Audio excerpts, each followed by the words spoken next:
दुल्हन के बक्से में भला पुराने कपड़े कौन डालता है? यह क्या है? दुल्हन के बक्से में फालतू की चीजें कौन डालता है भला? दुल्हन का बक्सा खुलते ही उसमें रखे उस पुराने कपड़े को देखकर सब परेशान हो रहे थे। दुल्हन यानी जानवी, यह मेरे बचपन के कपड़े हैं, बेकार चीज नहीं। उसने अपनी चुप्पी तोड़ते हुए कहा। अच्छा, तो तुम्हारी चाची मायके से तुम्हारी बचपन की निशानी भेजकर तुम्हारी यादें भी मिटा देना चाहती थी क्या? कुछ रिश्तेदार आपस में बोलकर हंसने लगे। अपना बक्सा मैंने खुद ही तैयार किया था, मेरी चाची ने नहीं। उसकी बात सुनकर सबकी हंसी तो थम गई, पर सब दबी जुबान से यही कहने लगे, दुल्हन तो बड़ी मुंहफट है, नई नई में ही इसका मुंह सुरसा के भांति खुल गया है, तो आगे क्या होगा राम जाने। माँ तो रही नहीं जो इसकी मनमानियां बर्दाश्त करे, इसलिए तो चाची से भी इसकी नहीं बनती। इसी वजह से इसने अपना बक्सा खुद ही तैयार किया होगा, तभी तो पुराने और बेकार कपड़े अपने बक्से में डालकर लाई है। इस कपड़े से मेरी बचपन की यादें बसी हैं, आप नहीं समझोगे।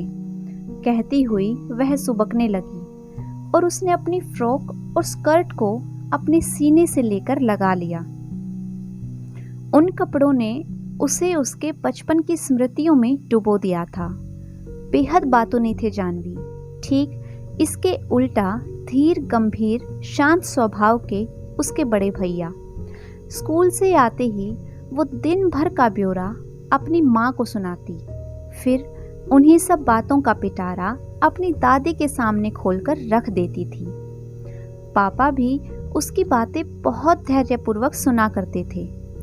उस दिन भी वैन वाले अंकल ने उसे घर लाकर छोड़ा था, पर अपनी बाहें फैलाए स्वागत करने वाली उसकी माँ वहाँ नहीं थी। हैरानी के साथ साथ वो अपनी माँ से बहुत नाराज थी। उसने मायूसी भरे कदमों से धीरे धीरे घर के अंदर प्रवेश किया। वहां सामने ही उसे दादी मिल गई। माँ, मुझे लेने गेट तक क्यों नहीं आई दादी? उसने भड़कते हुए पूछा। प्रत्युत्तर में दादी बस धीमे से मुस्कुराकर रह गई। आओ, तुम्हारे जूते मोजे उतार दूं, फिर जाकर हाथ मुंह धोकर अपने कपड़े बदल लेना। दादी ने उससे कहा तो फिर से उसने उनसे वही सवाल दोहराया। माँ कहाँ है दादी? उन्होंने सांकेतिक भाषा में माँ के कमरे की ओर इशारा किया। वहां जाकर जानवी ने देखा तो माँ बिस्तर पर पड़ी हुई थी और पापा उनके पास ही चिंतित मुद्रा में बैठे हुए थे। आ गई मेरी लाडो, माँ ने कहा और धीरे से उठकर बैठने लगी। लेटी रहो, तुम्हें अभी उठने की जरूरत नहीं, मैं इसके कपड़े बदल देता हूँ, पापा ने कड़ी आवाज में कहा। क्या हुआ माँ को? माँ क्यों नहीं उठ सकती पापा? उसने हताश होकर पूछा। अभी माँ की तबीयत थोड़ी नासाज है, उन्हें आराम करने दो बेटा, पापा ने कहा तो वो माँ की ओर लपकी। देखो बेटा, जरा संभल कर माँ के पास जाना, उसे जोर से हिलाना डुलाना मत। इतना कहते ही उसकी रुलाई जोर से फूट पड़ी। फिर माँ ने उसे इशारों से अपने पास बुलाया और जाने कितनी देर तक वो माँ के पास बैठी रही। माँ उसे होले होले सहलाती रही। उसकी नन्ही समझ से परे था कि आखिर माँ को हुआ क्या है। तुम्हें क्या हुआ है माँ? उसने अपनी रुलाई दबाकर पूछा। बस थोड़ी सी थकान है, मैं बहुत जल्दी ठीक हो जाऊंगी लाडो। माँ ने जबरन मुस्कुराने का प्रयास किया। माँ के कहे अनुसार वह उनके ठीक होने की राह तकती रहती थी। इंतजार के पल खत्म होने का नाम ही नहीं ले रहे थे।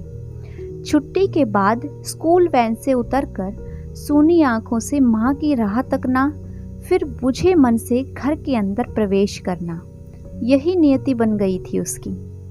माँ को सामने ना पाकर उसकी चपलता धीरे धीरे कम होने लगी थी। अपने जूते मोजे खुद से खोलना भी सीख गई थी वो। अब माँ की जगह शांति काकी उसे खाना परोसकर देती थी। अब वह भी पहले की तरह दादी को अपने स्कूल के किस्से कहानियाँ नहीं सुनाया करती थी।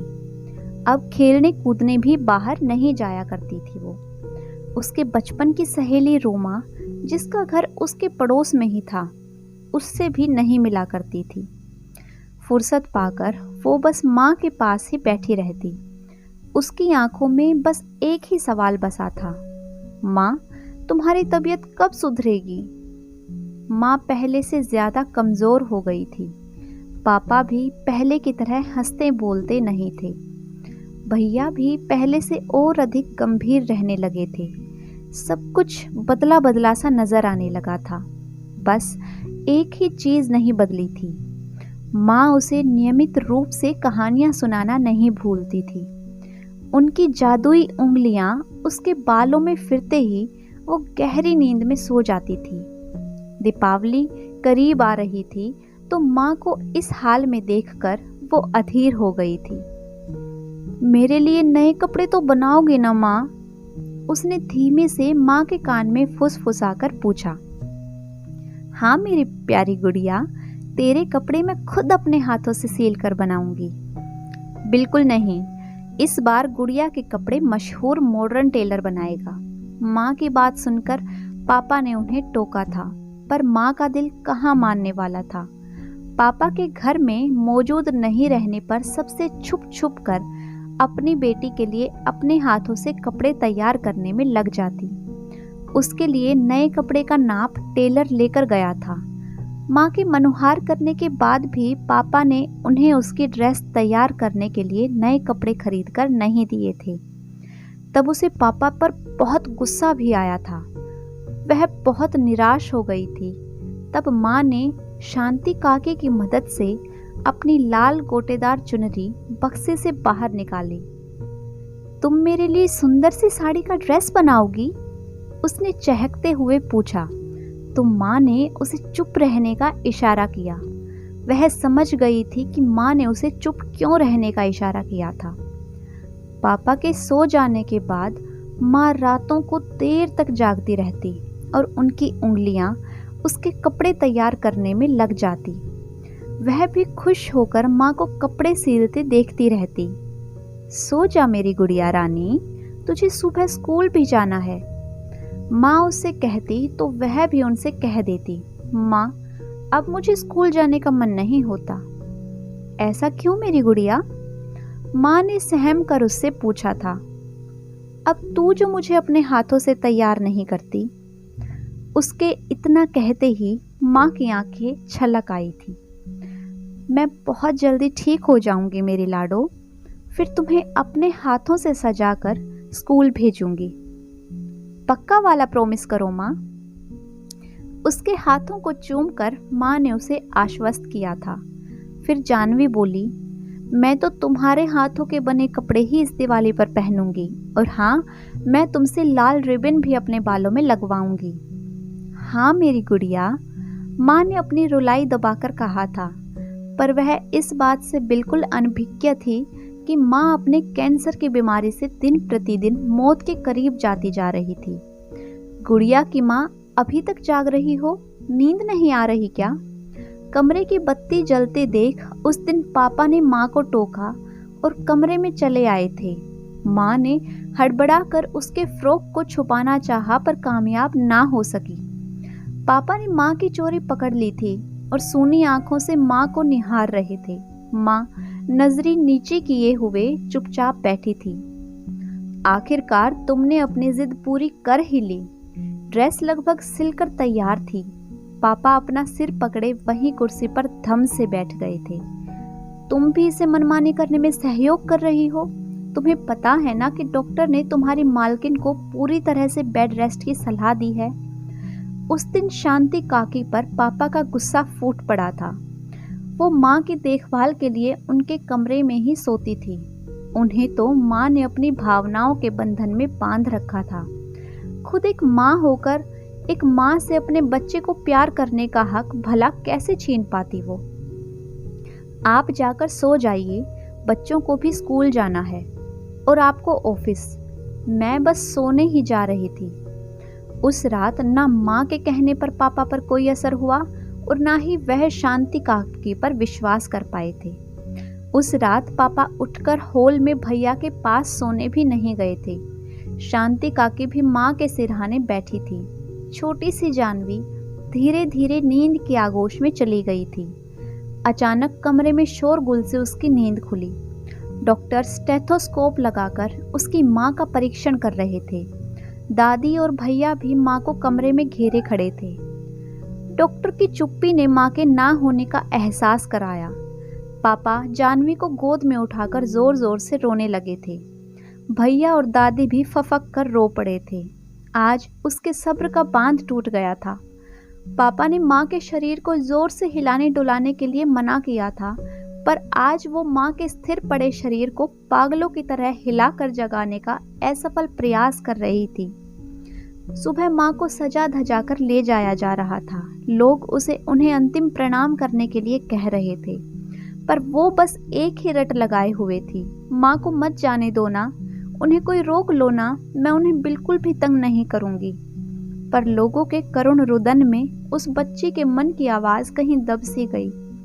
माँ अपनी अंतिम यात्रा पर निकल पड़ी थी। उसकी लाल ड्रेस माँ ने दीपावली पर पहनने के लिए सील कर तैयार कर दी थी, पर दीपावली तो क्या, वह कभी भी उस फ्रॉक को पहन ही नहीं पाई। माँ जो नहीं थी उसे लाल रिबन लगाकर तैयार करने के लिए, उसने बस माँ की उस आखिरी निशानी को अपने हृदय में सहेज कर रख लिया था। जब भी माँ की याद सताती तो उस ड्रेस को अपने सीने से लगा लेती। माँ तो नहीं मिलती, पर उसकी प्यार भरी गर्माहट रूह को जरूर सुकून देती थी। बहुत परेशान लग रही हो, कोई दिक्कत है तो मुझे बता सकती हो। अपने पति शिव की बातों से वह वर्तमान में लौटी। कुछ नहीं, कुछ भी तो नहीं, उसने अपने आंसुओं को छिपाते हुए शिव से कहा। यह तुम्हारे हाथों में किसके पुराने कपड़े हैं? शिव ने पूछा तो फिर से वो भावुक हो गई। अरे भाई, तुम क्यों रोने लग गई? मैंने तो बस यूं ही पूछ लिया। अगर तुम कुछ नहीं बताना चाहती हो तो मत बताओ। मैं समझ सकता हूँ कि नई जगह में खुद को एडजस्ट करने में तुम्हें दिक्कत हो रही होगी। बस मुझे अपना दोस्त ही समझकर कुछ बताना चाहो तो बता सकती हो। सब कुछ बताऊंगी तुम्हें, पर आज नहीं। उसके होंठ सिर्फ फड़क कर रह गए। उसने जतन से उस लाल फ्रॉक को अपने घर में खुद के साथ सहेज कर रख लिया। धीरे धीरे उसने अपने पति से उस फ्रॉक से जुड़ी उसकी अविस्मरणीय यादें साझा की। उन्होंने भी एक दोस्त की तरह उसकी भावनाओं की कद्र की। इतने सालों बाद उसकी वह लाल ड्रेस जगह जगह से उधड़ने लगी है, पर उसकी यादों के पैबंद में वह सदा महफूज है। अगर आपको आज की यह भावनात्मक कहानी अच्छी लगी है तो वीडियो को लाइक कीजिए, शेयर कीजिए। साथ ही अगर आपने अभी तक चैनल को सब्सक्राइब नहीं किया है तो जल्दी से चैनल को सब्सक्राइब कर लें। Thanks for watching.